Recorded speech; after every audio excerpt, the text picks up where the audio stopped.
Oi, gente, tudo bem? Hoje eu queria falar com vocês um pouco sobre como os pensamentos influenciam o nosso comportamento, né? E às vezes até mesmo causando uma psicossomática, né? Que é a junção de sintomas emocionais, físicos, né? Que envolve todo um comportamento. Dentro dessa ideia e dessa estrutura, a gente pode perceber e analisar como os nossos pensamentos podem influenciar os nossos comportamentos, né? Muitas das vezes a gente possui crenças, né, dentro de um modelo cognitivo, né? Quando a gente fala sobre cognição, a gente pensa em pensamentos, né? Então, esses pensamentos, eles influenciam em comportamentos físicos, né? Através de que? Influências. Desde pequeno, né, sugerido da infância, a gente acarreta várias crenças. Crenças que acabam deixando nosso modelo cognitivo disfuncional. Lembrando aqui que eu estou falando de um modelo cognitivo, ou seja, um modelo estruturado, né? Que segue uma estrutura cognitiva. Então, de um contexto no qual existem crenças, né, que a gente absorve, que a gente aprende desde pequeno, desde a infância.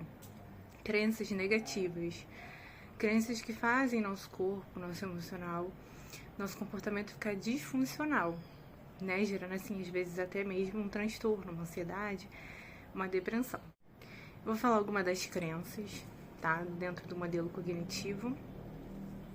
Temos as crenças centrais e nucleares, que são as crenças que vêm desde a infância, quando, por exemplo, a mãe faz uma comparação entre irmãos, né? Entre os dois filhos, falando que Gustavo é muito mais inteligente que o Pedro, né? Então, Pedro, ele absorve essa crença, né, de comparação, de desvalor, de desamor, que a mãe ama mais o outro irmão do que ele. Então, todas essas crenças de rejeição, comparação, abandono, desamor, desvalor, desesperança, tudo vem sido criado lá na infância, né? São crenças que a gente leva até a vida adulta, né? E para desconstruir esse padrão disfuncional é muito complexo, porque é a construção de hábitos ao contrário, né?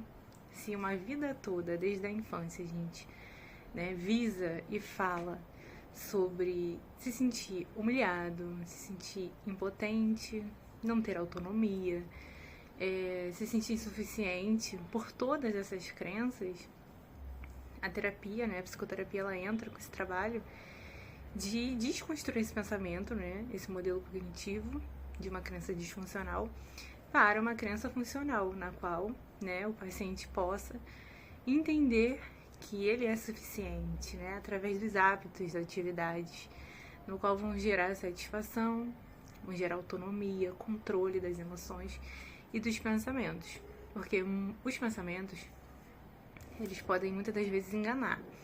As pessoas, elas acham que os pensamentos são as palavras escritas que vêm na cabeça e tchum. Não.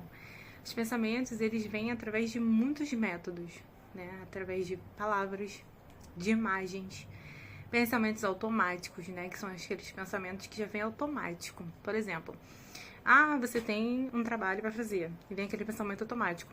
Eu não vou conseguir.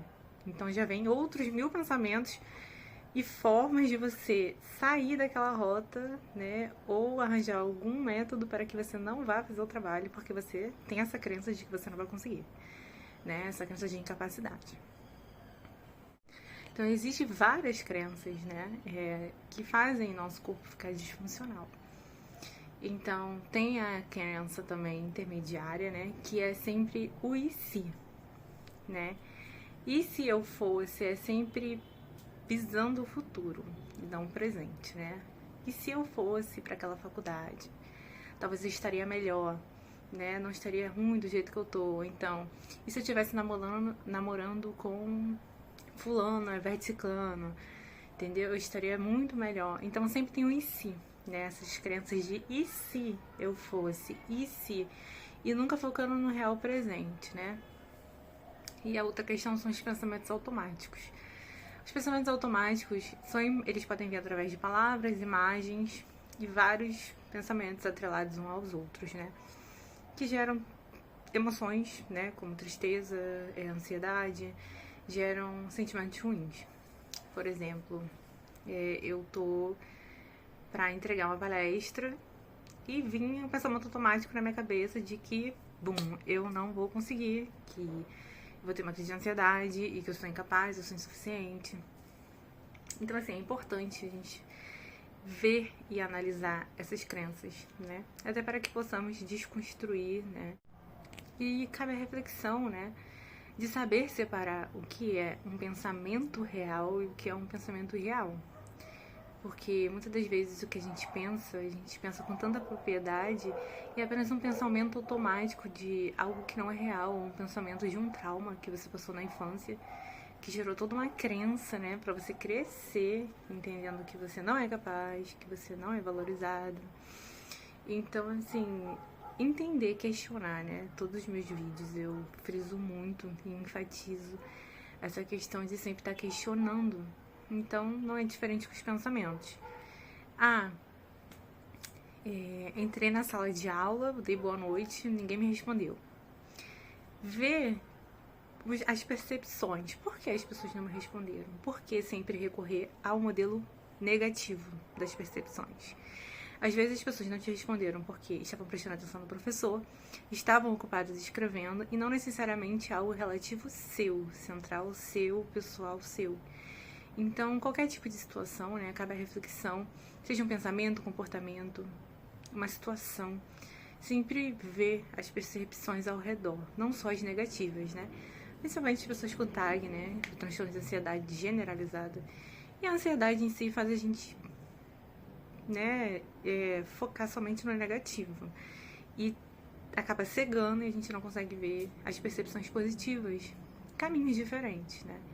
Então, cabe essa reflexão de questionar os pensamentos, seja anotando no papel a situação e pondo os pontos negativos e positivos, ou você questionando mesmo. Por que isso aconteceu? E por que eu levo tudo para o lado negativo ou o lado pessoal? Né? Isso pode vir de traumas, de fato. Mas, às vezes, é só uma situação. Deixar a reflexão também que as crenças, elas são algo que podem ser, de fato, disfuncionais, mas também tem crenças, né, que podem ser funcionais. Então, aquela coisa de geração, né, do senso comum, de passado de pai para mãe, de filho para filho, é toda essa questão mesmo, né? Por exemplo, uma criança que nasce num berço religioso, né, religioso que eu falo, num campo onde uma criança não escolhe o que ela quer seguir, né? Então, o pai influencia, a mãe influencia a maneira na qual ela vai seguir aquela religião ali. E a criança tem a crença, né? Vai crescendo com a crença de que só aquilo é o certo, né? Que aquela religião tem que ser empregada a todos. E depois de um tempo, talvez, com uma expansão da consciência, vai desenvolvendo novas percepções. Mas as crenças, todos nós temos crenças, né? Independente de cultura, religião, obviamente que influencia, né? O meio que a gente vive influencia nas nossas crenças. Mas é de fato um questionamento, né? Então cabe essa reflexão e esse questionamento, né?